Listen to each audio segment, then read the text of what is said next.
इनकी क्षमता केवल 50 है। इक्यावन कहाँ इन्हें मिल सकते हैं। चलिए, लक्ष्मण कह रहा है कि महात्मा परशुराम जी धनुष तोड़ने वाले को मारेंगे और सीता को अटल सौभाग्यवती होने का वरदान दिया, और अगर वो मारा जाएगा तो आशीर्वाद समाप्त हो जाएगा। बबुआ ना आशीर्वाद समाप्त होगा और वो मारा भी जाएगा, क्योंकि सीता जिस समय देखेगी कि धनुष तोड़ने वाला मारा जाएगा तो सीता पहले प्राणों को छोड़ देगी, और सीता जब पहले प्राणों को छोड़ देगी तो हमारा आशीर्वाद भी सुरक्षित रहेगा, धनुष तोड़ने वाला मारा भी जाएगा। पहली बात। दूसरी बात निकल करके आई, बोले धनुष तोड़ने वाला है, धनुष तोड़ने वाला है एक, अब मारे जाएंगे सब। तुमने हमारी धारा को सुना नहीं। हमने कहा था सो माने वो, सो माने वो कौन जिसने धनुष तोड़ा है। सो बिलगाओ, बिलगाओ माने बिलग हो जाए, अलग हो जाए। एक है तो है सो बिलगाओ बिहाई समाजा, समाज को छोड़ दे, फिर वो अकेला एक है मारा जाएगा। और यदि ऐसा नहीं किया गया तो हमने दूसरी धरती बनाई, हमने कहा बिलगाई और बिहाई सो। हो सकता है वो बहुत श्रेष्ठ हो, बलवान हो, यह समाज उसे बाहर ना निकाल पा रही हो, तो हमने कहा यह समाज उसका परित्याग कर दे, खुद हट जाएगा। और जब समाज यहाँ से उठ जाएगी तो फिर वो भी बचेगा अकेला, वो फिर भी मारा जाएगा एक। और यदि ऐसा नहीं किया गया तो अपराध करने वाले से अपराध को छिपाने वाले बड़े अपराधी हैं। धर्म संहिता का एक सूत्र है कि अगर किसी ने अपराध किया है और उस अपराधी को जो छिपाता है वो भी अपराधी की संहिता में। और अगर समाज हमारी इस बात को स्वीकार नहीं कर रही है तो फिर नत मारे जाएंगे हैं सब। और सब में कौन है? सब में मिथिलावासी नहीं है, क्योंकि मिथिलावासी है पूर्ण नारी सुभग सुसंता। और है कौन सा? राजा, द्वीप द्वीप के भूपति, भूपति वाले राजा। जो यहाँ राजा आए हैं वो सभी राजा मारे जाएंगे। क्यों मारे जाएंगे? क्योंकि ये अनुष्ठान राजाओं का है, ये राजा का ही अनुष्ठान है। राज्यसभा में सुनाया गया है, और सुनाया किसे गया है? राजाओं को। और तोड़ने का प्रयास भी बबुआ किया है रचाओं। एक बात तुम्हारी और निकल करके आई कि इस संसार का एक नियम है कि कर्म प्रदान विश्व करी राखा, और जो जस करे ही सुख सफल। कह रहा जो जैसा करता है उसको वैसा फल मिलता है। मैं एक धारा जोड़ रहा हूं, किया उसने लेकिन भोगना सबको पड़ा। एक राजा हुआ प्रताप भानु, बड़ा ज्ञानी राजा हुआ, धर्मार्थ राजा था, धर्म धुरंधर गुणनित ज्ञानी राजा, धर्मार्थ राजा। और उस राजा ने कृत किया, अब फल बबुआ पूरी प्रजा को भोगना पड़ा। भाई जिसका अपराध था उसी को फल मिलता, उसको अकेले फल नहीं मिला। प्रजा सही बोले विप्र सकोप तब, और नहीं कचुकीन विचार, और हो निशाचर जाय नभ मूल सहित परिवार। अब विचार यह करो कि परिवार का दोष क्या था? अपराधी था राजा, और दंड भोगना पड़ा पूरे परिवार को। कहा गया कर्म प्रदान विश्व करी राखा, जो जस करे सो तस फल चाखा। किया राजा ने और भोगना पड़ा पूरी प्रजा को, पूरे परिवार को। तुम्हारा नियम संहिता का सूत्र यहां से बिल्कुल कट रहा है। तुमने कहा कि उसी को फल मिलना चाहिए, हमने तो ऐसा जाना है कि और करे अपराध और को और पाप फल हो। अपराध कोई करता है, फल किसी दूसरे को भोगना पड़ता है। अति विचित्र भगवंत गति को जग जाने। चलिए चौथी बात तो हमारी और निकल करके आई। कह रहे हो आज एक टूटा है, अच्छा, एक टूटा है तो अपराध नहीं है? विचार था भाई, अगर बहुत मार दिए जाए तो अपराध है, अगर एक मार दिया जाए तो अपराध नहीं है। बबुआ, एक का स्थान है, एक श्रेष्ठता की सूची में, बहुत का स्थान नहीं है, एक का स्थान है। क्यों? क्योंकि एक राज्य में राजा एक होता है। राजा या यूं कह दें कि इस गांव का प्रधान तो एक ही होगा कि 4, 6, 10 है, एक है ना। और यह पूरी प्रजा उस राजा के अधीन है, क्योंकि पूरी प्रजा ने अपना समर्थन उसको दे करके उसको एक में अनेक जोड़ करके उसे एक श्रेष्ठता की सूची पर बैठाला गया। अब विचार यह करो कि वो एक का स्थान है कि अनेक का स्थान है। दूसरी धारा में इसको और जोड़ दे, जीव बहुत है संसार में, जीव बहुत है, परमात्मा कितने? एक। जीव अनेक, एक श्रीकंता। तो क्या यह अनेक जीव परमात्मा की सत्ता कर सकते हैं?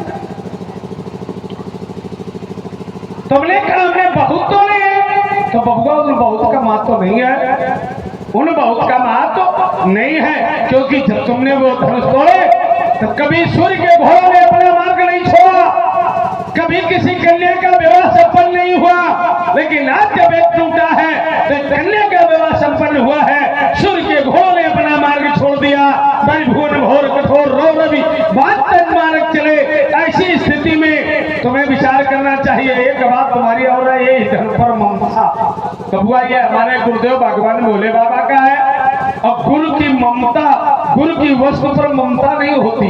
ममता कहाँ होती है? ममता अपनी वस्तु पर होती है। जहाँ मैं है, मेरा है, वहाँ है ममता। और गुरु वस्तु पर ममता नहीं, श्रद्धा होती है। तो रे कायम मरने के लिए घूम रहे हो, जाओ ने सजी सजाई दिवाली होली सी ध्वस्त हो जाएगी।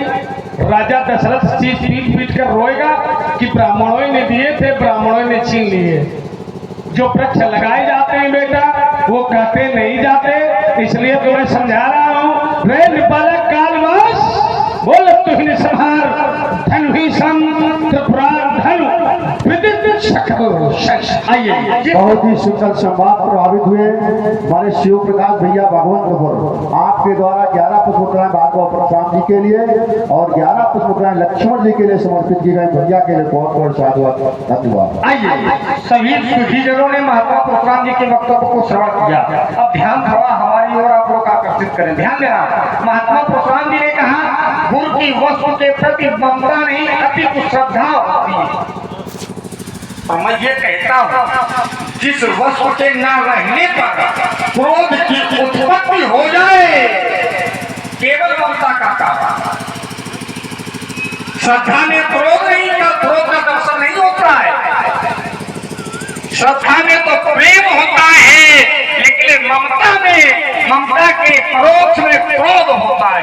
जैसे एक उदाहरण, घर के बाहर जब अपना बालक रोता है तो माता उसकी ध्वनि को सुनकर पहचान जाती है, और वहीं जब पड़ोसी का बालक रोता है तो उसका ध्यान, यही ममता है।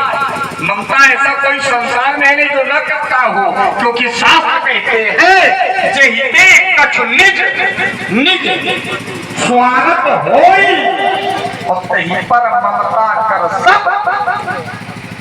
स्वार्थ राग करे सब प्रीति, जहाँ निज स्वार्थ होता है वही ममता का उद्गम होता है, वही ममता का जन्म होता है। अच्छा, परशुराम जी को ममता नहीं है मान लेते हैं, लेकिन इससे पहले इसका दर्शन भी नहीं करने आए। देश देश से भूपति नाना राजाओं का आगमन, परशुराम जी का आगमन नहीं।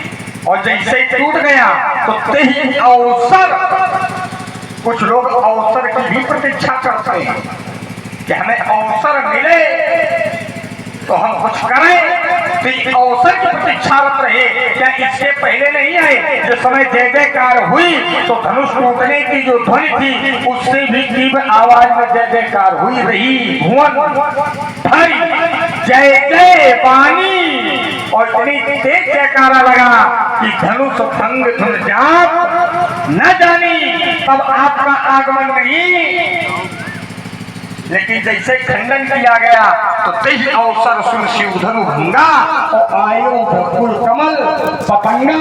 यही क्रोध पहले किया जाता तो मैं विश्वास के साथ कहता हूँ आज ये खंडन नहीं होता, लेकिन तब क्रोध नहीं किया गया। आपने एक बात रखी, मूल विषय बनाया और मुझे अच्छा लगा।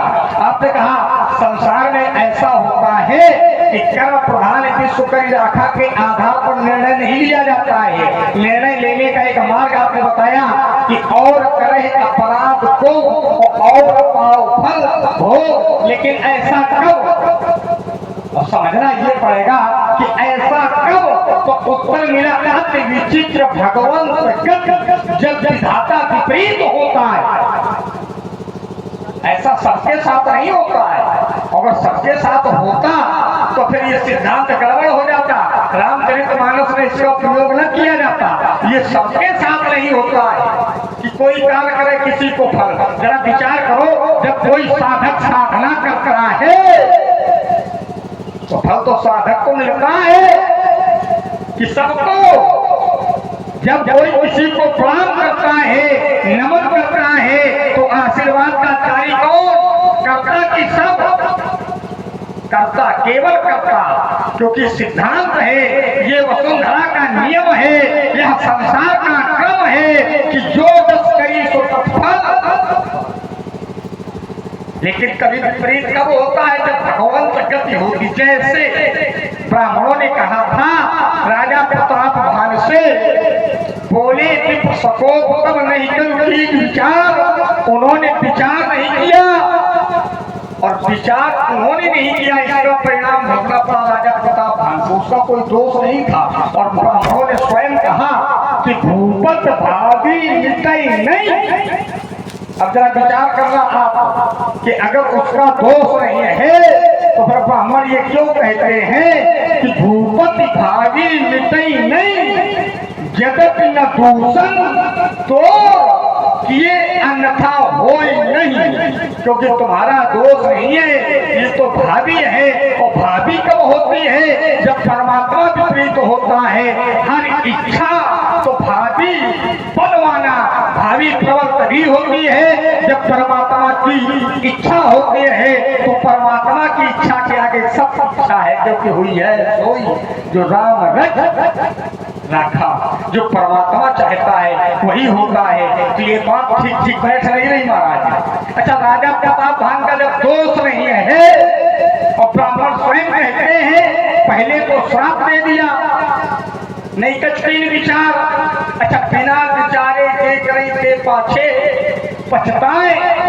जिस समय श्राप तो दे दिया, लेकिन पश्चाताप ब्राह्मणों ने किया कि तुम्हारा कोई दोष नहीं है। और जब दोष नहीं है तो उसको दंड क्यों लगा?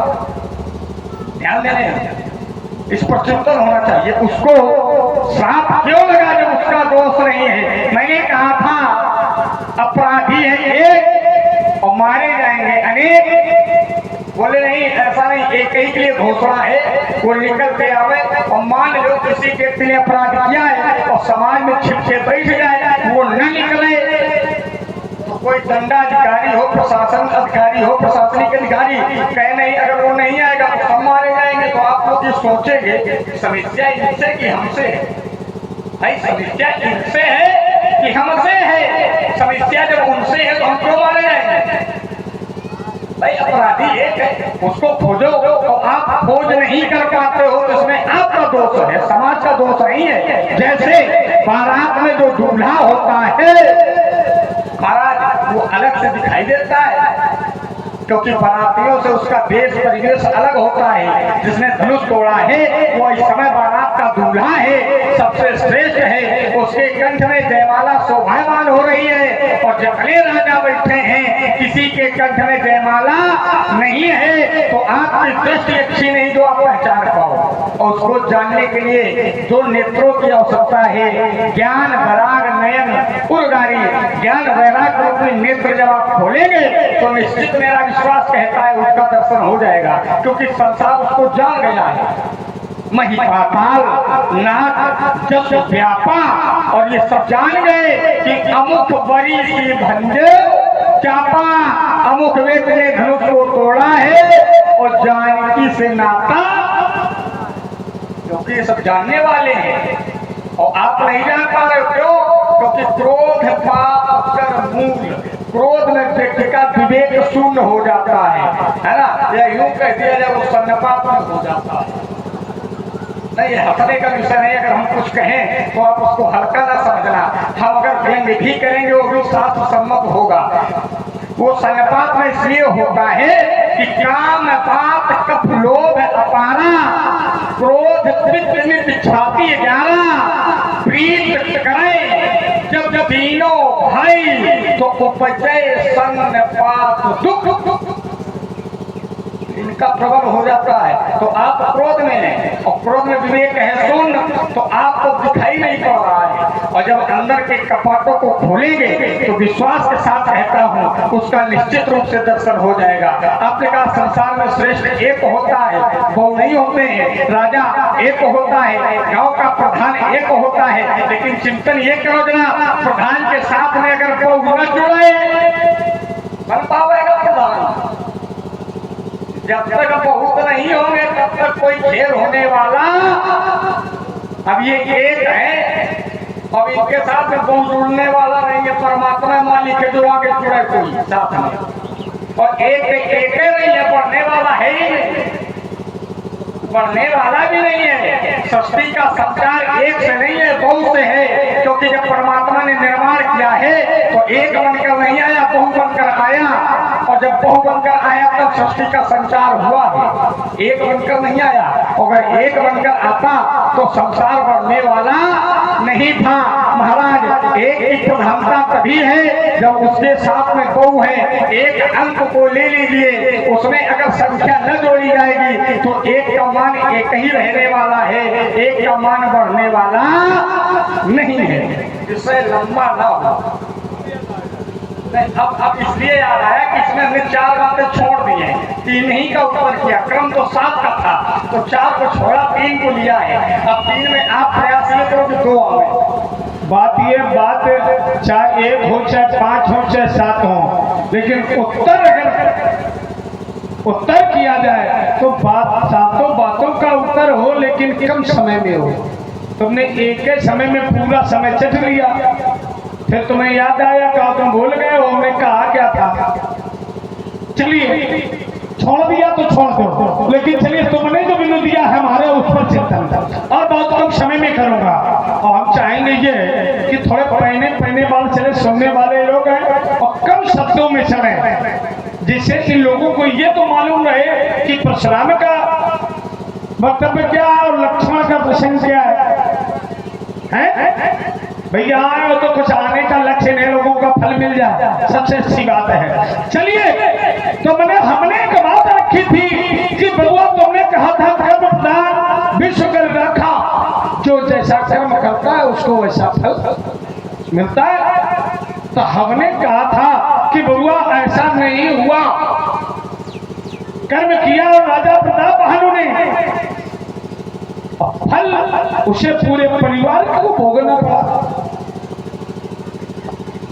भाई अगर राजा ने कर्म किया था तो फल भी राजा को मिलना चाहिए, लेकिन ऐसा नहीं हुआ। तुमने कहा ब्राह्मणों को पछताना पड़ा। अरे ब्राह्मणों को पछताना पड़े या न पड़े, लेकिन भोगना तो राजा प्रताप भानु के पूरे परिवार को पड़ा। भाई पछताने से क्या कर्म वापस हो जाएगा। जिस समय कहा गया विचार नदी नहा तो नहीं अपराध भूप कछु, वहां तो ये कहा जा रहा है कि राजा का अपराध नहीं है, और हमारा राजा से तात्पर्य नहीं कहा, उसको निकालो। हमारा तात्पर्य था कि राजा ने कर्म किया और फल उसके परिवार को भोगना पड़ा। क्यों? बात यहां रुकी हुई थी, इसको तुमने नहीं निकाला। भाई अगर राजा ने कर्म किया था तो फल राजा को मिलना चाहिए। राजा ने तो राक्षस बनना पड़ा तो राजा राक्षस बन जाता। मंत्री को काय बनना पड़ा, भाई धर्मों को क्यों बनना पड़ा? अगर कर्म के फल पर, कर्म के आधार पर फल मिलता है।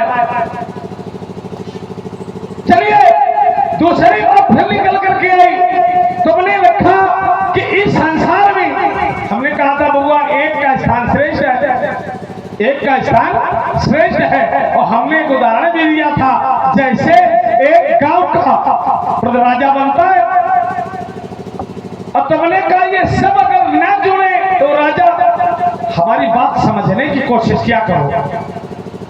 हमारी जितने पैना बाल होता है उसको केवल तुम्हारे जैसे लोग ही निकाल पाते, सब नहीं निकाल पाएंगे। हमने कहा था राजा जो है, जब इस प्रजा ने अपना मत राजा को समर्पित कर दिया तभी वो श्रेष्ठ बना। उसके पहले क्या वो श्रेष्ठ था? श्रेष्ठता तो तभी मिलेगी जब ये सब अपनी श्रेष्ठता उसकी श्रेष्ठता में समर्पित कर देंगे। भाई जब वो प्रधान बन जाएगा, राजा बन जाएगा, तभी तो श्रेष्ठ होगा। कि पहले भी श्रेष्ठ था? पहले नहीं श्रेष्ठ है। श्रेष्ठ कब है? जब इस प्रजा ने उसे राजा स्वीकार कर लिया, और तब वो श्रेष्ठ हुआ है। और श्रेष्ठ हुआ है तब वो अकेला एक है, और जब तक वो सब में बना रहा तब तक उसे श्रेष्ठता नहीं मिली। तो बबुआ देखो बात हमारी फिर उसी जहां की तहां स्थित है कि श्रेष्ठता एक है। एक हमने और तुम्हें उदाहरण दिया था कि जीव अनेक, एक श्रीकंता परबस जीव सबस भगवंता। पर जीव जो है वो परबस है, जैसे यह प्रजा राजा के अधीन है। विचार करें, वैसे जीव परमात्मा के अधीन है, और जब परमात्मा के अधीन है, परमात्मा जो है, यह प्रजा जो है वो उसके अधीन है, तो श्रेष्ठ कब नहीं समझे? परमात्मा श्रेष्ठ है, जैसे राजा श्रेष्ठ है, वैसे बबुआ धनुष तोड़ने वाला श्रेष्ठ है। रुक जाए, चलो रुक कर आइए। अब दो बातों का सीधा सीधा उत्तर। आपने कहा कर्म के आधार पर फल नहीं मिल रहा है, और पहले इसका संशोधन आप कर लीजिए अपने मन में कि राजा दोषी है या नहीं। अगर दोषी है, आप कहते हो राजा का प्राण है, तो फिर वही ब्राह्मण क्यों कहते हैं कि राजा तुम्हारा कोई दोष नहीं है? पहले तो इस पर चिंतन आना चाहिए। दूसरी बात, कर्म के आधार पर ही फल मिलता है।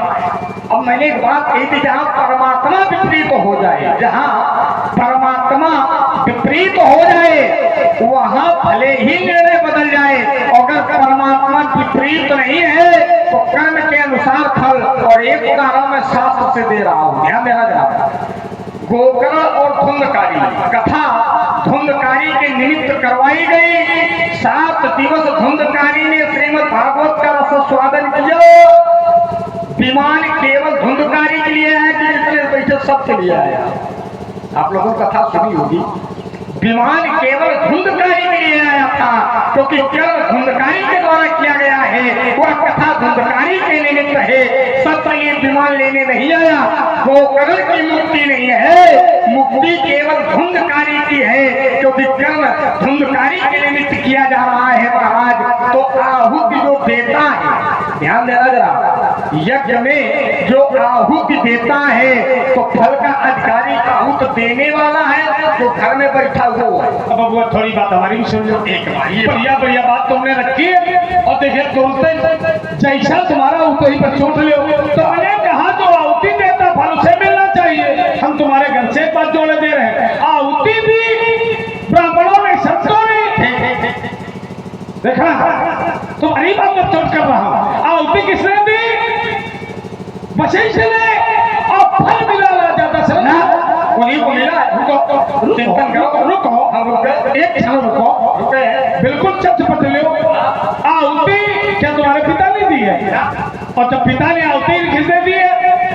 वशिष्ठ ने। आहुति दी वशिष्ठ ने, और लड़का हुई कि राजा दशरथ की था। चलो रुक गए। अब देखिए जरा, आहुति वशिष्ठ जी ने दी, भगत सहित मुनि आहुत दी है, तो प्रगटे अग्नि जरूर कर ली नहीं है। अब देखिए जरा, अग्निदेव हवि लेकर प्राकट हुआ। अब क्या राजा दशरथ को उन्होंने दिया था ना, उन्होंने वशिष्ठ जी को दिया। और वशिष्ठ जी ने कहा कि यह हवि पाति देव न जाई अब ये प्रसाद को जाकर तुम बांट दो, जैसे ये यज्ञ हो रहा है, ये इस यज्ञ में सहयोग तो बहुत लोगों का है, लेकिन अगर यहाँ की समाज कहने लगे कि ये प्रसाद वहां भी भिजवा दो, ठीक, अब यहाँ फट गया है, अब इस प्रसादी को बगल वाले गांव में भी भिजवा दो। इस समय ये ना होगा कि उनका कर्म है ना, कर्म तो इनका है लेकिन फल उनको दिया गया है, नहीं दिया गया है। कर्म तुमने कहा था आहूत के अनुसार, तो आहूत वशिष्ठ जी ने की, फल वशिष्ठ को मिला है। अब जैसे अब कोई किसी को दान मिलता अपने पास नहीं रखता, दूसरों को दे देता है, ये तो उसकी इच्छा पर निर्भर है। तेरी पावा लाखा नहीं तो ये तो उसकी इच्छा। एक बात ये बताइए भैया, हमने कहा था आहुति वशिष्ठ ने दी, बोले ये बांट दो जाके। कथा अगर आप करवाने तो कथा करवाने वाले को फल मिलता है कि प्रसाद खाने वाले को फल मिलता है? बड़ी बढ़िया चिंतन बहुत बढ़िया बन गया है। जिसने कथा, मान लीजिए आप सत्यनारायण कथा करवा रहे हैं, आपने बड़ी श्रद्धा भक्ति से, धन से, धान्य से, और आपने कथा करवाई, यज्ञ करवाया।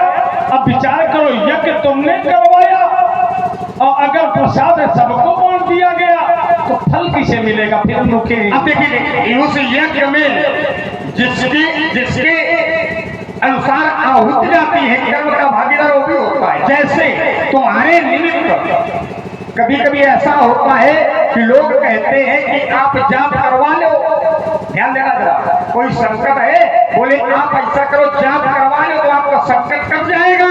तो आचार्य जाप करते हैं, आचार्य जाप करते हैं, लेकिन फल उसको मिलता है जिसके पक्ष में किया जाता है। क्यों?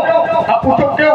इसलिए कि निमित्त उसका, ये कर्म आचार्य अपने लिए नहीं करते हैं, ये कर्म तो यजमान के लिए किया जाता है। घुमाओ नहीं बात, घूमने वाली आचार्य की बात नहीं है, हमने आचार्यों की बात नहीं, आचार्य की बात है, क्योंकि जो यज्ञ करवाते वो आचार्य ही होते हैं। हमने आचार्य वशिष्ठ जी आचार्य है, वशिष्ठ जी आचार्य है, बोले आके और तुम उनकी बात करते हो। अब रुको, फिर रुको, गए भी यही रुको, हमने, अरे लाइन नहीं, अब वो फंदा पड़ गया तुम्हारे। अब देखे ना, अब हमने कहा था कथा तुम करवा रहे हो, यज्ञ आप करवा रहे हैं, जाप आप करवा रहे हैं, तो ये सब काहे के लिए करवाता है व्यक्ति?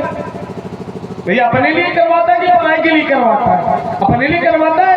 और जब कथा जाप यज्ञ तुम अपने लिए करवा रहे हो, धन अपना लगा रहे हो, बुद्धि अपनी लगा रहे हो, शरीर अपना लगा रहे हो, अब तो फल भी तुम्हें मिलना। अच्छा, आचार्य को फल क्यों नहीं मिलेगा? आचार्य को इसलिए फल नहीं मिलेंगे कि आचार्य फल की जगह दक्षिणा ले लेता है, इसलिए उसका फल।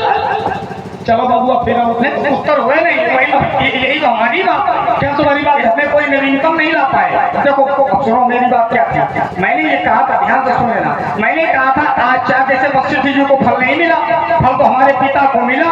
क्यों मिला? क्योंकि वशिष्ठ जी ने जो कार्य किया है वो हमारे निमित्त किया है, अपने निमित्त कर्म नहीं किया। जैसे महामुनि विश्वामित्र जी जो यज्ञ करते हैं वो निज कल्याण के लिए नहीं करते, वो लोक कल्याण के लिए भी किया जाता है, तो उसका प्रतिफल भी लोगों को ही मिलता है। ये जो हमारे यहाँ यज्ञ हुआ उसका फल हमारे पिता को इसलिए मिला क्योंकि उनके लिए ही यज्ञ किया गया था, क्योंकि श्रृंगी ऋषि वशिष्ठ बुलावा, देखना जरा उत्तर यही हो जाएगा, श्रृंगी ऋषि वशिष्ठ बुलावा और बोले पुत्र काम शुभ जग करावा, वो यज्ञ हमारे लिए करवाया गया था तो फल हमको मिला। जो तुम्हारे लिए कर्म किया जाएगा उसका फल तुम्हें मिलेगा, लेकिन जो समाज के लिए कर्म किया जाए, सामूहिक कर्म किया जाए, उसका फल तो सामूहिक होता है। लेकिन जब कोई निज कर्म करता है, जरा अब निष्कर्म मैंने उत्तर दिया था, एक वहां उत्तर नहीं आ पाया। मैंने कहा था जैसे कथा धुंधकारी के निमित्त कराई गई, विमान कथा तो बहुत लोगों ने सुनी है, क्या भागवत केवल धुंधकारी ने सुनी थी? बहुत लोगों ने सुनी थी, लेकिन विमान केवल धुंधकारी के लिए आया। तो यही से सिद्ध होता है कि जो जस करी सो तत्फल चाखा, एक ही माता पिता के दोनों पुत्र हैं, धुंधकारी और गोकर्ण, लेकिन धुंधकारी का कर्मों का फल धुंधकारी को मिला और गोकर्ण के कर्म का फल गोकर्ण को मिला। दूसरा उत्तर ले लो, रावण के कर्म, रावण को जो रावण के द्वारा कर्म किए गए उसका फल रावण को मिलता है और वही कर्म विभीषण के द्वारा जो किए जाते हैं तो उसका फल विभीषण को मिलता है। दोनों में अंतर हो गया। कर्म जैसा करोगे वैसे ही भरोगे, जैसी करनी वैसा फल, आज नहीं तो निश्चय। हो गई बात तुम्हारी। अब बबुआ पाला बदल के भागने वाला वीर योद्धा को थोड़ा होता है। सब हाँ समाज समझ रही है, हम ज्यादा समझ रहे हैं तुम्हारी बात को। तुमसे हमसे ज्यादा तुम्हें कोई नहीं समझ पाएगा। तुमने अपना पाला छोड़ करके और हमारे पाले को मजबूत करते हुए खड़े हुए। हमने एक बात कही थी, कथा करवाने वाले को फल मिलता है कि प्रसाद खाने वाले को। तुम्हारा उत्तर यहाँ नहीं हुआ, तुमने पाला छोड़ दिया। हमने दूसरी बात रखी, हमने कहा आहुति। देखिए बातें हमारी बड़ी मजबूत है। हमने कहा था आहुति दी वशिष्ठ ने, फल राजा दशरथ को मिल गया। भाई कर्म कर कौन रहा है? कर्म कौन कर रहा है? कर्म करवाया जा रहा ब्राह्मणों से। श्रृंगी ऋषि वशिष्ठ बुलावा और पुत्र काम सुरजग करावा और भगत सहित मुनि आहुति दीन है तो प्रगटे अगिन जरूर कर ली नहीं गया हमी बांधी देव न बजाई और जथा जोग सब भाग। कर्म किसने किया? कर्म तो ब्राह्मण कर रहे हैं, कर्म तो ऋषि कर रहे हैं, वशिष्ठ कर रहे हैं, श्रृंगी ऋषि कर रहे हैं। तो हमने कहा बबुआ फल जो है तो राजा दशरथ को क्यों मिल रहा है? पुत्र किसके हो? फिर या तो कहोगे वशिष्ठ के पुत्र है। एक होगी बात, रुक जाओ। तुम वशिष्ठ के पुत्र हो कि दशरथ के पुत्र हो? सुन लो, नाम वशिष्ठ है नाम दशरथ के, ये तुम अगर हकीकत जान जाओगे तो तुम चिंता में पड़ जाओगे। रुको, नहीं हकीकत बताओ। हाँ, तुम पुत्र किसके हो? हम बता देंगे। हाँ। हम सब बता देंगे समय आने पर। और इतनी देखो उतना भोजन दो जितना पच जाए। चलो बढ़िया। क्यों है? ये भी तो ध्यान रखना चाहिए। उतना भोजन दे जितना पच जाए और ज्यादा खिला देंगे। छोड़ा ये भी छोड़ा। ये चलिए दूसरी बात तो निकल कर एक छोड़ो। तुमने कह दिया उसको छोड़ो तो छोड़ो। चलिए अब हम दूसरी दावा दे रहे हैं। भाई किसी सत्संग में मजबूती लगा वहां ले आओ।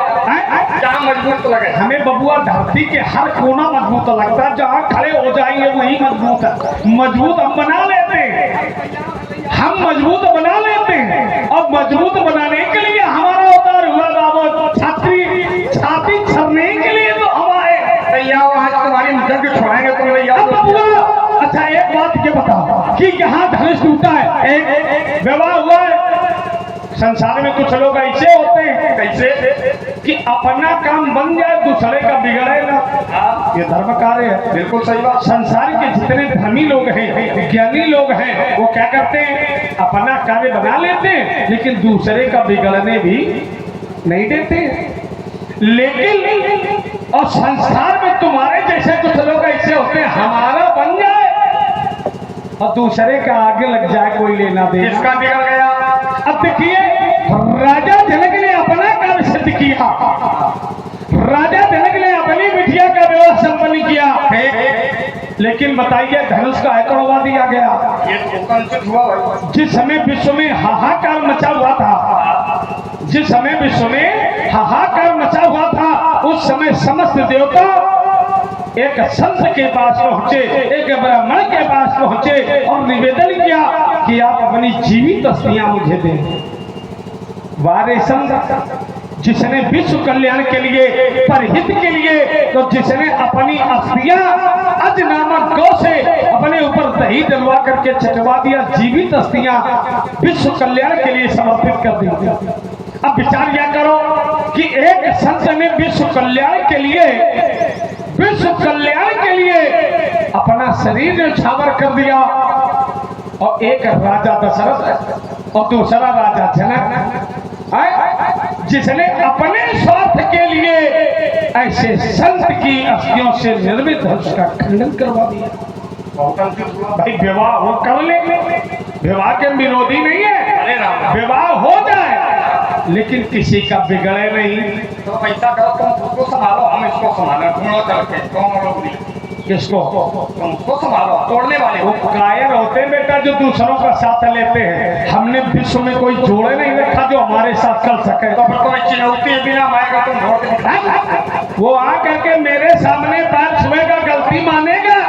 हम कहते हैं जब तक हम नहीं चाहेंगे, जब तक हम नहीं चाहेंगे तुम उसको जान ना पाओगे। तुम आज कह जनाने वाले तो हम ही हैं, क्यों कि जान पाएंगे। जब तक हम चाहेंगे ऐसा न चाहेंगे। तुम जनाने वाले नहीं हो, फिर देखो पकड़े गए तुम जनाने वाले नहीं हो, जनाने वाला एक है। सोई जाने जही दे जनाई, तो जानत तुम्हें हुई होगा। कोई दूसरा है, तुम बबुआ वो नहीं, उसके आगे पीछे दौड़ने वाले, उसकी नौकरी करने वाले। हम नहीं लोग सोई में हमारे अलावा कोई है भी नहीं है। सोई जो है सोई जान रहे हैं। अब देखो शंकर जानते नहीं, पूछ लो जाते, वो उनको पता ही नहीं है उसके बारे में। ब्रह्मा जानते नहीं, फिर हरिहर ये बिल्कुल नहीं जानते। जग देखन तुम देखन हारे, बिद हरि संग नचावन हारे, देव न जानई मरम तुम्हारा, तो और सके को जानन कोई नहीं जानता है। अब जानता कौन है? सोई। तो सोई को है, हमसे ज्यादा कोई फ्री नहीं, क्योंकि हाँ थोड़ी थोड़ी बातें। सोई माने वही, एक बात नहीं, सोई माने वही। हाँ। वही नहीं है, सोई वही जिसको चाहता है वही। कौन चाहता है? परमात्मा। परमात्मा हमसे ज्यादा किसी को चाहता है क्या? परमात्मा तुम्हें खोटी आंखें दिखाना चाहता है। तुम अब कहते देखिए हो शास्त्र कहते हैं, व्यास भगवान संभालो जरा, बैठो। शास्त्र कहते हैं, और क्या कहते हैं? बोले लक्ष्मणे पड़े भागी, ये लक्ष्मण बोल भागी, जो राम पधार अभिंदु अनुरागी, पर भागी अंगद हनुमाना, पर भागी अंगद हनुमाना, जो कहा चरणे कमले क्या पते विधि नाना। महाराज हम हैं बड़ भागी, और ईमानदारी से तुम अभागी हो। तुम भागी तो नहीं हो सोच सकते। रहे हो कहेगा हमारे माता का जो शीश उतारे, संसार में माता से कोई पूर्ण नहीं होता। ये यहाँ का विषय नहीं है, ये विषय नहीं है ना। अच्छा, और अगर वो विषय लाओगे तो फिर हम उसी विषय पर बोलेंगे, तो ये फिर समाप्त हो जाएगा। विषय नहीं है, बोलो वो हमारी जो चल रहा है। हमारी बात को तुम विषय कैसे? अभी थोड़ी देर में वो जब क्रम आवे तब बोल लेना। बड़ा कहा जाता है। अरे बर्बादे नहीं है, अनुचित मत करो, क्योंकि अब देखना चलिए तुम्हारी बात पर हमारा उत्तर। तुमने कहा बड़भागी है, तुम्हें मर जाना चाहिए, तुमसे बड़भागी बंदा। और अशोक की बाथम जी आ गए। 25 फुट श्री प्रशांत जी के चरणों में, 25 फुट लखनलाल जी के चरणों में प्रदान करते भैया को कोट कोट सलवार। बड़ भागी बड़भागी मारे जैसे क्या ये बता दे, दो ही अशोक है। कौन अशोक है? जिसके पास शोक ना हो वही अशोक है। हाँ। और ना परशुराम के पास कोई शोक है, ना उनके पास कोई शोक है, इसलिए दोनों लोग अशोक हैं। और बेटा मिल रहा है तो खा लो, नहीं तो मर जाओगे भूखो। अब देखना दूसरी बात, अब देखना ऐसे बोले हम बड़भागी हैं। तुमने जीवन गुजार दिया, तुमने जीवन गुजार दिया उसके पैरों में। और देखे तुमसे बड़े भागी वो बंदर भालू है, बड़ भागी अंगद हनुमाना, जो कुछ क्षण के लिए उसके पास रहे और वो बड़ा भागी हो गए। तुम्हें लगता है?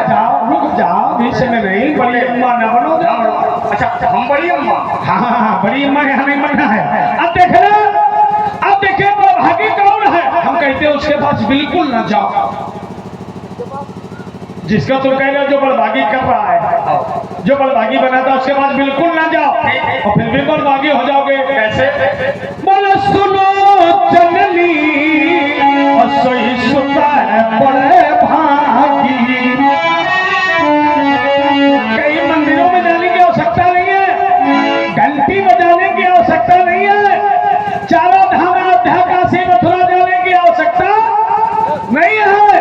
केवल हम और आप अपने अपने माता पिता की सेवा करते रहे। इससे बढ़कर के कहीं कोई स्थान यहाँ से बढ़कर शिवाला नहीं है और यहाँ से बढ़कर पाठशाला नहीं है। रहना है तो माता पिता के होके रहो, वो माँ बाप है मेरे धर्मशाला नहीं है। रसुलो जननी असही सुता है बड़े भागी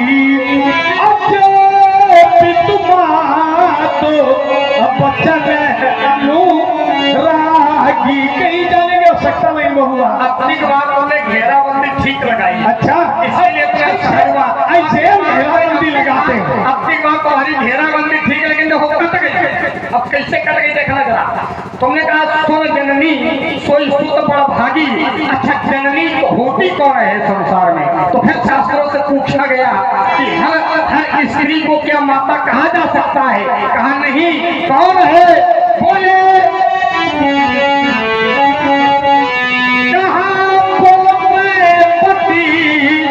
और जुगती जगे सोई। कहाँ पोते पति और जुगती जगे सोई। तो रघुपत भगती और जहाँ सुख होई। वही माता संसार में माता होती है जिसका पुत्र परमात्मा के चरणों में अनुराग रखता है। अब इसको क्या वो माता माता है कह रहा है, वो माता माता है जो रंग की माता है, परमात्मा की माता है। अच्छा वो माता माता नहीं, ये नहीं कह रहे। जो हम कह रहे हैं उसको सभा फिर उत्तर करो। सुन जननी हाँ पुत्रवती जुगती जग सोई। हाँ। संसार में पुत्रवती माता वही कहलाने योग्य है जिसका पुत्र राम के चरणों में अनुराग रखता हो। अच्छा एक काम जाओ, और जिसका पुत्र राम के चरणों में अनुराग न रखता हो, हाँ, तो क्या वो उसकी माता माता नहीं है या वो बलभागी नहीं है? देख हम आक्षेप कर रहे हैं। पहले तो बलभागी हम सभी है, तुम बड़े भागी बने रहो। ये सब बलभागी है। कैसे व्यास भगवान बल भागे मानुष तनु पावा। सबसे पहला बलभागी यह है कि हमें मनुष्य का शरीर मिला है।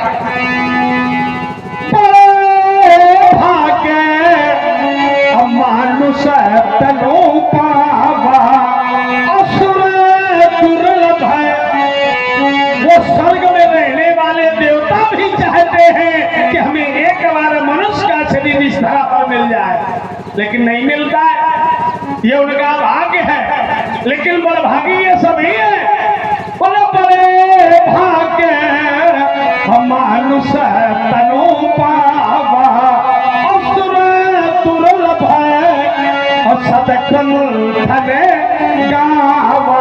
संसार में चाहे जिसकी माता हो बबुआ, चाहे पशु हो, चाहे पक्षी हो, चाहे मनुष्य हो, चाहे देवता हो, चाहे दानव हो, लेकिन जिस समय वो माता एक पुत्र को जन्म दे देती है, जैसे सिंहनी जिस समय एक पुत्र को जन्म देती है तो बहुत हो जाती है। पंकज जी राजपूत जी आ गए हमारे बड़ी सुंदर वाणी पर, और ज्ञान को श्री परशुराम जी के चरणों में, ज्ञान को लखल्ला जी के चरणों में प्रदान करते हैं। अब बड़ी सुंदर चर्चा चल रही है। आपने एक भाई का सहयोग लिया, बोले बड़े भाग मानुष तन पावा, लेकिन ये हर एक शरीर पावन नहीं है, हर एक शरीर भागवान नहीं है। इतना ही नहीं लिखा है, उसके नीचे पढ़ो और फिर सीधा सावा ने लिखा है। क्या लिखा गया भगवान? कहा सोई पावने और सोई सुभागे शरीरा, सोई पावन सोई सुभग शरीरा और चेतन पाई भजी रघुवीरा। देह धरे कर और या फल भाई और भजी राम सबका। अब देखो फिर तो फंस गए।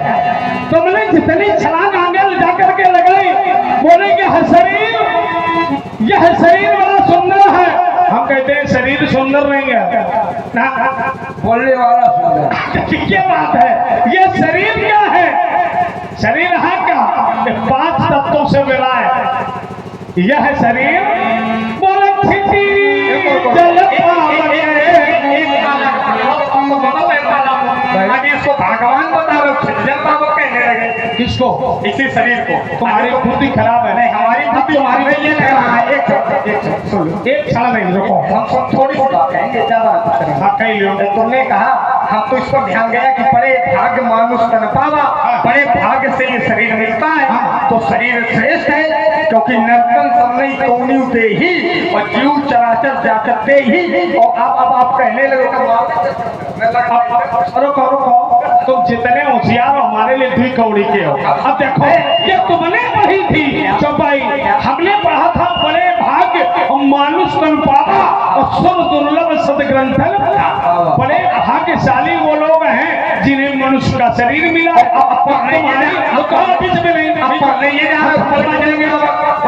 तुमने कहा कि शरीर शरीर कुछ नहीं है।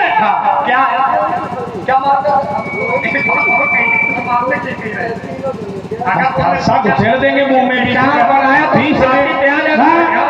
बीच में अगर बोले जब हम रुके बोल लो तुम। राजपूत जी उसरी गांव के निवासी, इसी गांव के निवासी हैं। रोहित जी उसरी गांव के निवासी हैं। 101 तीनों मूर्तियों को प्रदान की गई भैया को कोट कोट साधुवाद, कोट कोट साधुवाद। ये बहुत अच्छा किया गया। अब इसी चर्चा बहुत ही सुंदर है। हमारे श्रोता लोग उत्साह करते रहेंगे, उतनी ही आनंद आएगा। प्रसंकर भगवान की जय। एक बात ये बड़ी प्रसन्नता हुई कि लोगों ने व्यास गति का भी सम्मान होना चाहिए।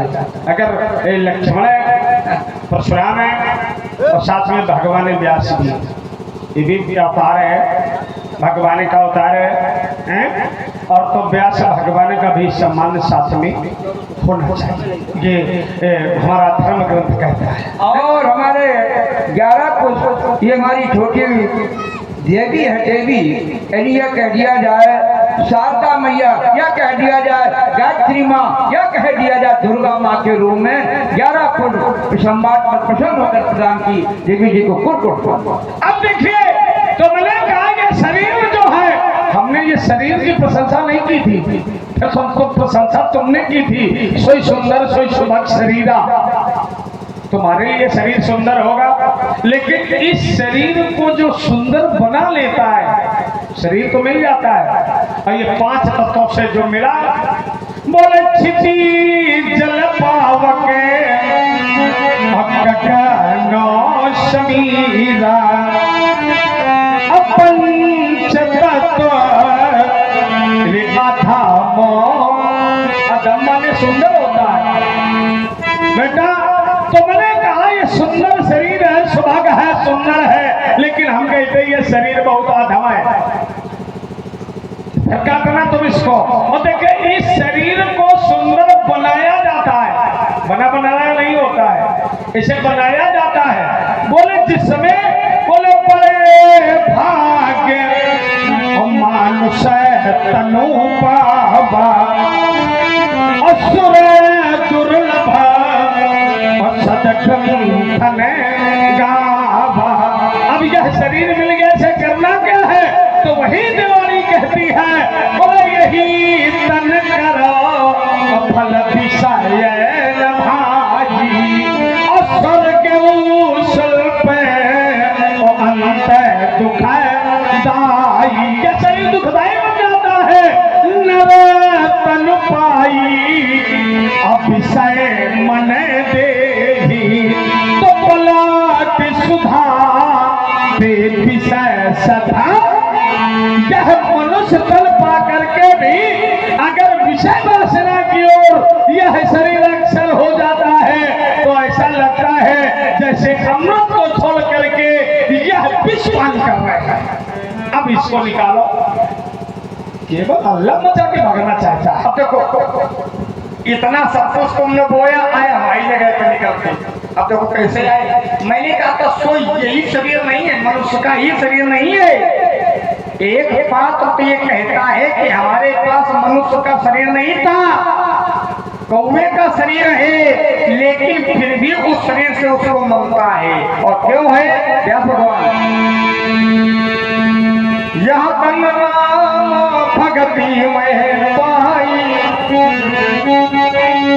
ये ना जाना, ये ठीक नहीं, उसी पर यह तन राम यह तन राम भगति में पाई। यह तन राम भगति में पाई। ताते रोई ममता अधिकाई। ताते मैं एक बात कही, वही शरीर पावन और पवित्र होता है जिस शरीर से परमात्मा की भक्ति प्राप्त हो जाए। सोई पावन सोई सुभग शरीरा। चाहे मनुष्य का शरीर है, अगर उस समय परमात्मा की भक्ति नहीं है तो जीवित तो है लेकिन वह तो मृतक के तुल्य है। जिन हरि भगति हृदय नहीं आने। जिन हरि भगति हृदय नहीं आनी। तो जीवित सौ समान ले प्राणी।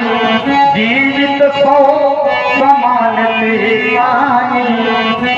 शरीर तो मनुष्य का है, अगर परमात्मा के श्रद्धा नहीं है तो जीवित होकर के ही मृतक के तुल्य है। क्योंकि शास्त्र भी कहते हैं देवव्रत लोके हुई भार होता मनुष्य रूपे। देखने में तो मनुष्य के रूप में है लेकिन कैसे है? तो मृगाचरंती पशु के समान है। तो बड़े भाग मानुष तन पावा। लाभ कैसे मिलेगा? इसका लाभ कब मिलेगा? तो मन क्रम बचन और छाड़ चतुराई। मन क्रम बचन छाड़ चतुराई। तो भजन कृपा करी है रघुराई। और जब तक उसको इनसे परे होकर के न स्मरण करोगे तब तक उसकी कृपा मिलने वाली नहीं है। कोई खेल नहीं बनने वाला है। कहीं कोई भाग्य काम नहीं करेगा क्योंकि भाग्य भी वहीं से बनता है। भाग्य का निर्माण वहीं से होता है। जब परमात्मा जैसा चाहता है वैसे ही भाग्य बनता है। क्योंकि जन्म दे तो पितो अरु माता।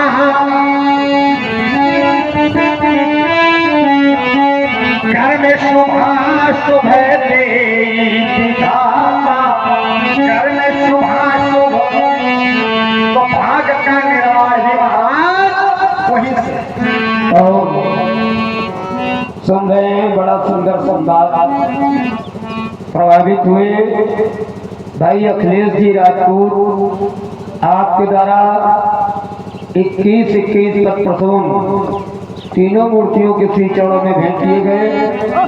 कोट कोट साधुवाद, हार्दिक अभिनंदन, हार्दिक स्वागत।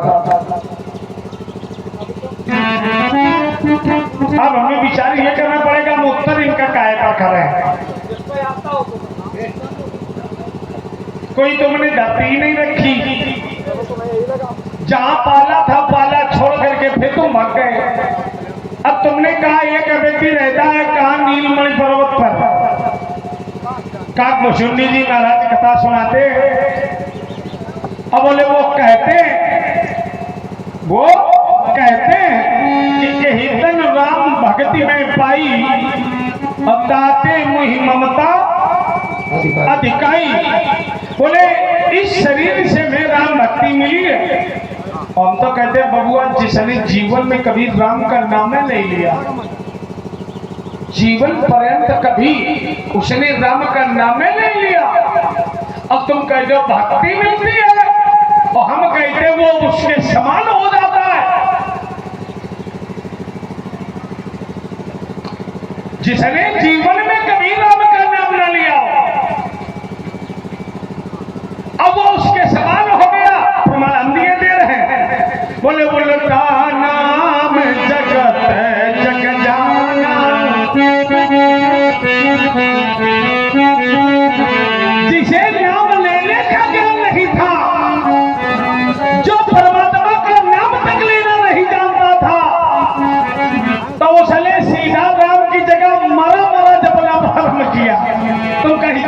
ही उसकी मिलती है। जिसने जीवन में बबुआ कभी नाम नहीं लिया, जिसे नाम लेना नहीं आता था, तो उसको भी अब वो भक्ति नहीं, वो उसके समान हो जाता है। बोले उल्टा नाम जपत जग जहाना। क्या बबुआ, तुम चाहे जितनी कलाएं लगाओ, सब कलाएं हमारे पास है। उल्टा नाम जपत जग जाना, वाल्मीकि भय ब्रह्म समाना। उल्टा नाम जपत जग। देखिए, उल्टा नाम से यह आवश्यकता नहीं है कि उसका नाम लिया जाए, नाम से ही होता है। बोले उल्टा नाम से मरा मरा कह करके और परमात्मा के समान हो गया, ब्रह्म समाना, ब्रह्म के समान हो गया। अब बबुआ वो परमात्मा, तो मैंने कहा भोले बाबा नहीं जानते, विष्णु नहीं जानते, कोई नहीं जानता है। बोले 14 प्रकार के, तुमने बड़ा उसमें बताया कि 14 प्रकार के व्यक्ति ऐसे होते हैं, मरे तुल्य होते हैं। एक है अब्दाली से हमने अपनी बात को रोक दिया, उसी के आगे अगर बढ़ते तो बताया गया। बोले कोल काम बस कभी ने विमूढ़ा, अवति तरीत अजसीयति बूढ़ा, और सदा रोगे बस संतत क्रोधी, अभिसरती सुर संत विरोधी। अब बेटा विचार यह करो कि जहां भगवान शंकर नहीं जानते हैं, जहां भगवान विष्णु नहीं जानते हैं, वहां संत जानते हैं, योगी जानते हैं।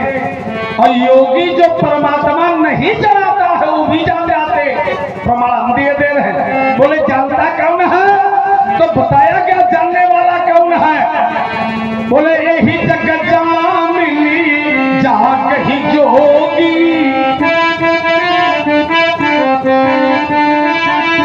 यही जगत जामिनी जाग ही जोगी,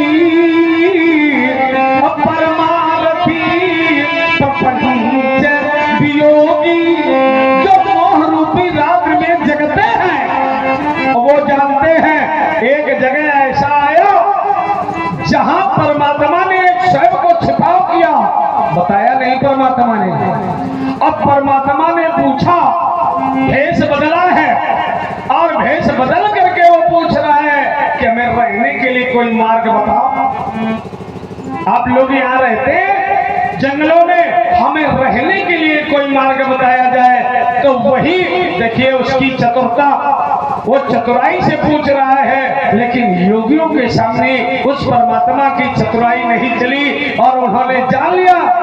बोले तुम पूछो मैं रहूं कहाँ, क्या बात है।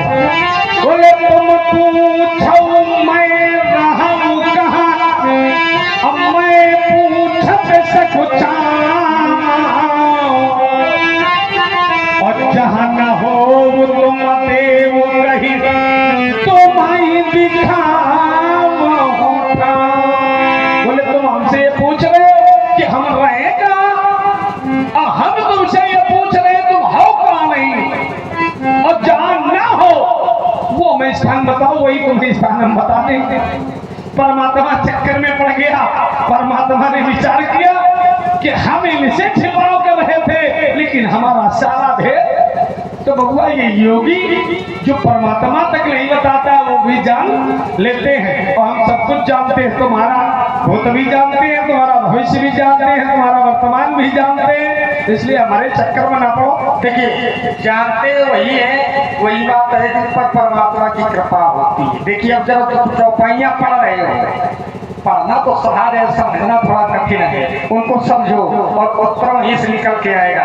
क्या पढ़ा था, कहाँ कहाँ यही जगह जा गई राम ने योगी, कहाँ परमारथी प्रपंच योगी, ज्ञानी तपहि जीव जग जागा जब सब विषय विलास विरागा और नीचे जाओ कहाँ होई विवेक अमोह भ्रमे भागा तो तबे रघुनाथ और चरण अनुरागा। अच्छा विवेक कब होगा?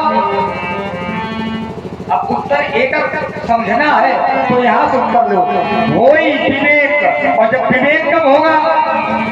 कहा बिनु सत्संगे और विवेक न हो। फिर कहा रामो कृपा बिनु सुलभ न सोई। जब तक सत्संग नहीं होगा तब तक विवेक होने वाला नहीं, और बिना राम जी की कृपा से सत्संग मिलने वाला नहीं है। तो शास्त्रों ने फिर एक का भाली में उत्तर किया है। कैसे किया है? कहा रामो कृपा बिनु और सुने खगेलाई। कहा रामो कृपा बिनु सुने खगेलाई। जानी न जाई और राम प्रभु। कृपा को किनारे पड़े, कृपा को किनारे लगाए और जानकारी की छलांग लगाए पड़े कभी मिलने वाली। जब तक कृपा नहीं मिलेगी तब तक जानकारी बबुआ बिल्कुल कृपा ना हो, राम की बिल्कुल कृपा ना हो। कोई राम की कृपा की आवश्यकता नहीं है। तो मैंने कहा कि राम कृपा बिनु सुलभ न सोई। हम कहते हैं राम कृपा ना हो तो क्या फल नहीं मिलेगा? फिर भी मिलेगा। क्यों? क्योंकि संत समाज ऐसी समाज है और सत्संग मिल जाएगा संत समाज में। अब बोले संत समाज है कैसी? तो बताया गया बोले मुद्दे मंगल में संत समाज। बोले मुद्दे मंगल में संत समाज। और जो जगत जंगम तीर्थ राजो। उसमें मिलता क्या है? उस समाज में मिलता क्या है?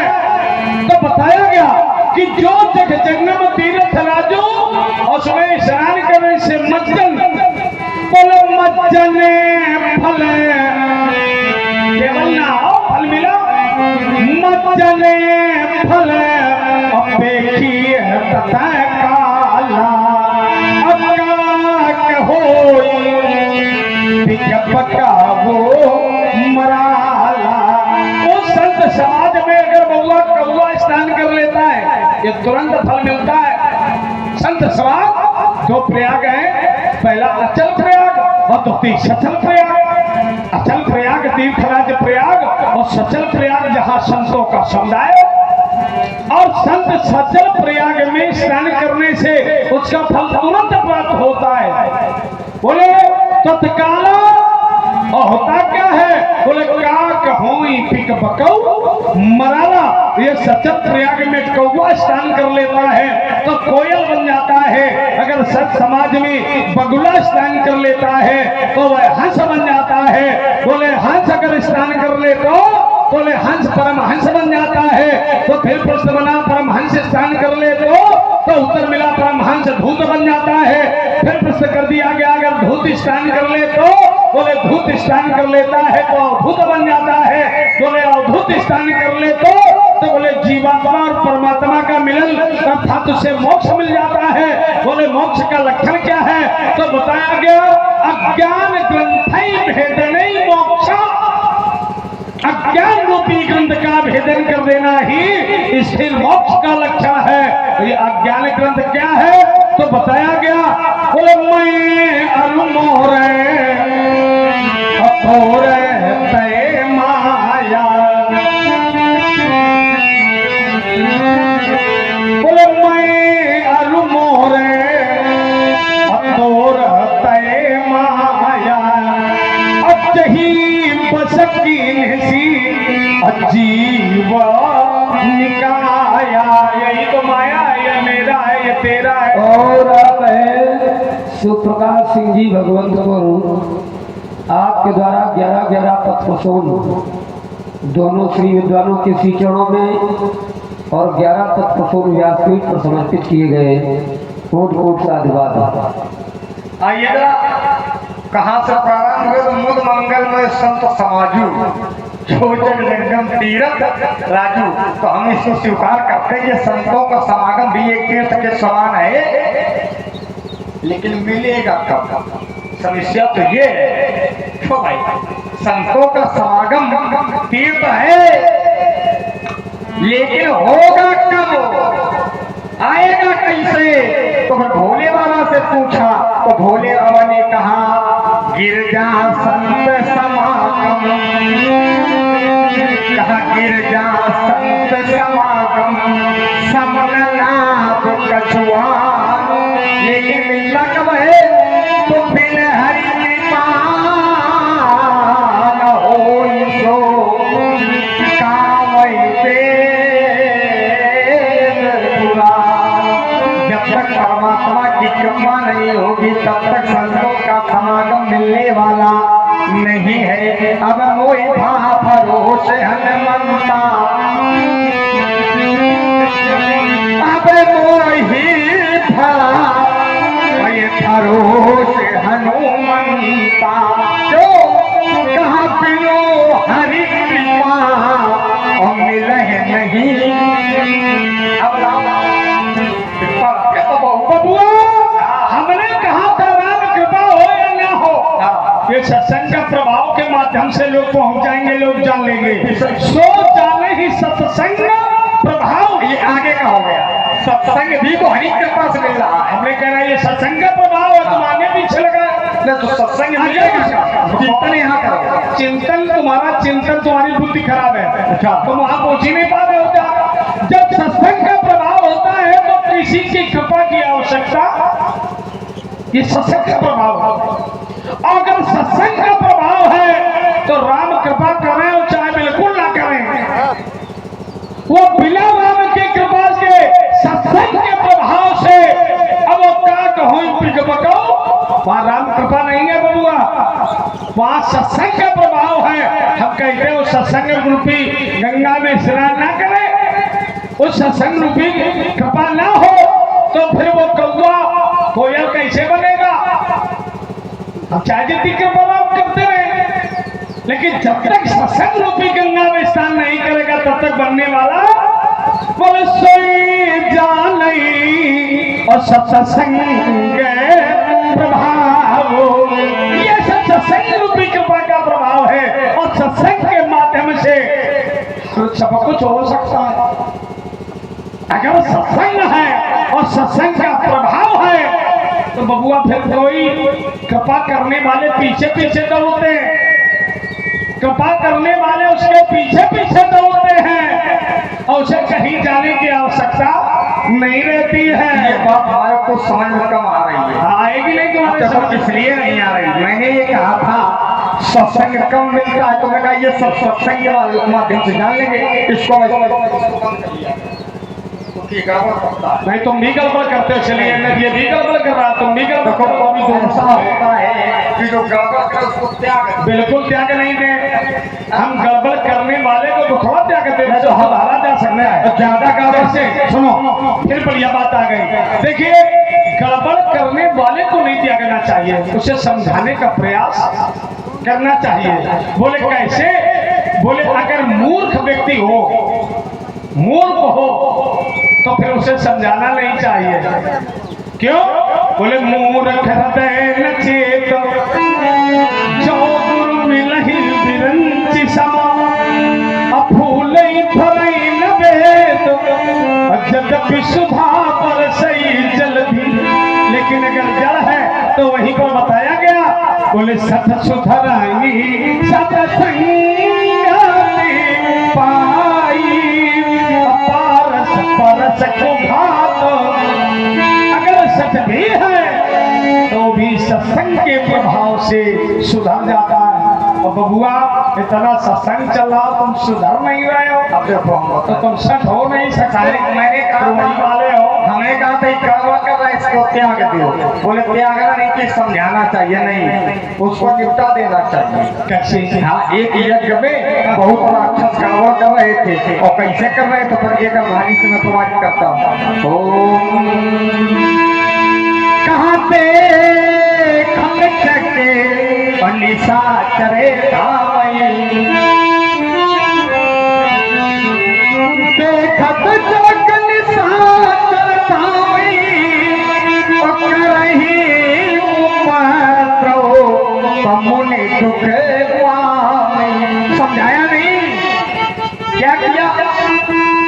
चले जात मुन दीन दिखाई, तो सुन पार का क्रोध कर धाई, एक ही मान मान हरि। समझाने का समय नहीं, निपटाओ, ज्यादा उत्पाद करें निपटाओ, है ना। इस यज्ञ में भी वो थोड़ा पान कर लेंगे लोग पान, और फिर इसमें गड़बड़ करेंगे, और जब ज्यादा गड़बड़ कर रहे हो उससे निपटाओ। अच्छा ये बताओ, अगर तुमने निपटाने वाला काम किया, एक बात है, हाँ। मुझे तो देख था कि विनोद में बह जाएंगे। हमारे यहाँ का मिशन रूल ये है कि सत्संग से सब मिलता है ना, सत्संग से सब कुछ मिलता है। हम कहते सत्संग तो परमात्मा की कृपा से मिलता है, तो ऐसा कुछ लाओ जहाँ परमात्मा की कृपा न हो और सत्संग मिला हो। क्योंकि भोले बाबा की बात तो हम मानेंगे। भोले बाबा कहते हैं बिनु सत्संग न हरि कथा। अब देखना जरा, बिना सत्संग के परमात्मा की कथा नहीं मिलती है। बिनु सत्संग न हरि कथा, तेहि दिन मोह न भाग, ओ मोह गए श्री राम पद, होय न प्रणय अनुराग। लेकिन एक संदेह में हम पड़ गए, ते बिन मोहन भाग, हाँ, मोह गए बिन राम पद, होय न दृढ़ अनुराग। हाँ, देखिए आचार्य गोसाई जी में एक ही शब्द को दो जगह एक ही अर्धाली या एक दोहे में या एक चौपाई में नहीं लिखा है, और यदि लिखा भी है तो दोनों के भाव अलग अलग होते हैं। अब मोह गए बिनु राम पद, होय न दृढ़ अनुराग। और एक जगह है मोह बिन बिन भाग, तो ये दोनों जगह मोह शब्द आया है, एक ही दोहे में दो जगह मोह। तो इन पर थोड़ा स्पष्टीकरण दिया जाए। है आया है। हाँ, तो इसमें कुछ अनुचित नहीं, ऐसा है। दोनों मोह का अर्थ क्या बनेगा? बात ये है भाई, एक मोह का अर्थ मोह लगा हो जाना चाहिए। बिनु सत्संग न हरि कथा, तेहि दिन त्रवई न राम। जिससे बदल जाएगा। नहीं, किस यही है, इसमें अनुचित क्या है? मोह गए बिन राम। अच्छा, इसको आप पूरा पढ़ो, क्या पढ़ो आप? जो इसमें दो जगह मोह आ गया। नहीं, कैसे आ गया? आपको पढ़ो, समझे। भाई एक जगह हमसे त्रुटि है कि आपने शायद आप त्रुटि नहीं है, शायद त्रुटि हो रही हो कहीं पढ़ने में। दोहा सही पढ़ा गया। हाँ, दोहा सही पढ़ा गया है। इसमें दो जगह मोह शब्द आया है। कहने का भाव ये है, तो बिनु सत्संग न हरि कथा, तेहि दिन मोह न भाग। हाँ, देखिए अब उत्तर ले उसको। हम मोह गए बिनु राम पद। तो अब पहले भी मोह आ गया, बाद में जब तक बताएं एक क्षण प्रकाश कि कभी कभी दूसरे की भी बात को सुनना चाहिए। वही तो सुन के उसमें चिंतन कर तुम चिंतन नहीं कर पा रहे हो। जब तक चिंतन तुम सुनोगे नहीं तब तक ये चिंतन चलेगा नहीं। हो गया उनका उत्तर। अभी नहीं हुआ है। एक उनका कथन केवल यही है कि एक दो बार एक जैसे एक जगह आया है, यही भांत सिधारी गौतम नारी गई पतिलोक आनंद भई। सिधारी माने भी जाना और गई माने भी जाना। तो एक ही पंक्ति में क्या दो जगह जाना हो सकता है? नहीं होगा ना। ना ना ना। तो वैसे यहाँ पर भी एक दोहे में जब दो जगह मोह आया है तो दोनों जगह मोह का अर्थ लगाव नहीं होगा। जैसे सिदारी और गई अंतर है दोनों में अंतर है। सिदारी कैसे? का अर्थ थोड़ा अलग लिया गया है और गई का अर्थ अलग लिया गया है। एक भाली और समझ लो, अस्त्र शस्त्र आयुध सब डारी महाराज, अस्त्र शस्त्र आयुध सब डारे तो कहीं जब काट निवारे, तो अस्त्र शस्त्र माने भी आयुध नहीं नहीं नहीं हुआ। अस्त्र शस्त्र माने भी आयुध। देखिए आयुध का मतलब होता है पूरा सब हथियार है ना, पूरे आयुध का ना अस्त्र होता है और ना शस्त्र होता है। देखिए अस्त्र और शस्त्र और आयुध, जो आयुध शब्द आया है वो अस्त्र शस्त्र से नहीं है। कैसे? वो आयुध का अर्थ हथियार से है। देखना आपने देखा होगा आयुध निर्माणी लिखा, आप लोगों ने देखा होगा आयुध। अब देखिए आयुध में अस्त्र माने और शस्त्र माने भाई धनुष, अस्त्र माने जो फेंक कर चला दिया जाए। अब देखिए जो पकड़ के चला जाए एक अर्थ हो गया ये, और एक फेंक के चला दिया जाए तो अस्त्र शस्त्र दोनों हो गए। लेकिन आयुध जो है तो आयुध क्या इसी शब्द से? आयुध का अर्थ है कि जिससे किसी को घायल कर दिया जाए या जिससे किसी को मार दिया जाए तो वही आयुध है। और आप हैं डॉक्टर रामपाल जी कुसरी, आपके द्वारा ये 21 मुद्राएं भेंट किए गए हैं और उसमें 2 प्रश्न आए हैं। प्रश्नों आ गए। बिल्कुल बिल्कुल आना चाहिए, देखिए आना भी चाहिए, आना भी चाहिए। रामलीला में आना लक्ष्मण परशुराम ये 2 विद्वान पात्र होते हैं, तो अब ऐसे समय तो प्रश्न जरूर आना चाहिए और परिमार्जन भी होना चाहिए। पहला प्रश्न है भगवान का वास कहाँ होता है? बास, भगवान का वास अच्छा कहाँ होता है? दूसरा प्रश्न है बिना गुरु के क्या मोक्ष मिलता है?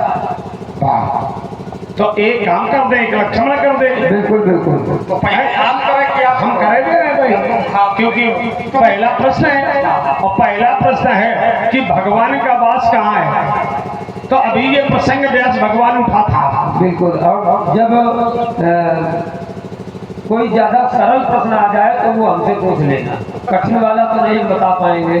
अच्छा मतलब इसको क्या विलोम से कर दें क्या? नहीं, इसको विलोम से कर दें कि कठिन वाला आपसे कर दें, सरल वाला लक्ष्मण से कर दें।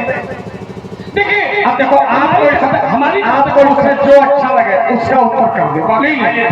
उत्तर वैसे ईमानदारी की बात नहीं है कि आपको कहना छोटा वाला कर दे एक उत्तर, हम बड़े हैं हम बड़ा वाला कर देंगे जो इसको अच्छा लगे उठा लेंगे, लेकिन आप बोलोगे हम पहले करेंगे। एक क्षण रुको। कहने का मतलब ये है कि हम अपना भाव देंगे, उत्तर नहीं देंगे। हम अपनी बात रखेंगे, अपना भाव रखेंगे और तुम्हारे अंदर जो भाव हो वो अपना भाव तुमने देना और समाज के अंदर जो भाव हो वो समाज ही समझ लेगी। तीनों बातें हो जाएंगी। ये जरूरी तो थोड़ा जो हम बता रहे हैं वही सत्य है, या तुम बता रहे हो वही सत्य है, हमारी दृष्टि में वो सत्य है। एक जगह पूछा गया, जिस समय पूछा गया कि रहने के लिए कोई वास बताओ, क्या पूछा गया?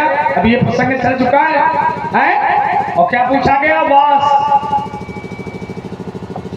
क्या भगवान ने पूछा है वहां कि वास, हमें रहने के लिए वास, जहां हम रह सके। वास माने होता है गृह। अब देखिए वहीं पर, और वहां संतों ने वाल्मीकि जी ने बताया भी है, बोल के जिनके श्रवण समुद्र समाना और कथा तुम्हारे सुनई धर ध्याना। कहा रहते भगवान ऐसे धर्मार्थ जहां हरि कथा होती है, जिन कथा जो श्रवण जो पुराण कथा सुनते हैं, और बोले वो उन्होंने कहा भगवान का वास कहा, वहां भगवान वाल्मीकि जी ने कहा वहां वास करो। जिनके श्रवण समुद्र समाना और कथा तुम्हारी सुनई धर ध्याना। बोले जो तुम्हारी कथा सुनते हैं, जहां तुम्हारी कथा होती है, जिन श्रवणों में आपकी कथा समाहित होती है, आप वहां वास करें। एक जगह नहीं बताई है, बोले जननी समझा नहीं पर नारी, अधन पराव बिसते बिसभारी। बोले जहां जो दूसरे की नारी को माता के समान समझते हैं, जननी समझा नहीं पर नारी, और जो दूसरे के धन को विष के समान समझते हैं, आप वहां वास करें। भगवान का वास वहां होता है। एक स्थान में कई स्थान वाल्मीकि जी ने और भगवान को बताया। आप बताएं, बढ़िया। अब देखिए यहाँ भगवान का वास ऐसे स्थानों पर होता है, वही भगवान का वास है।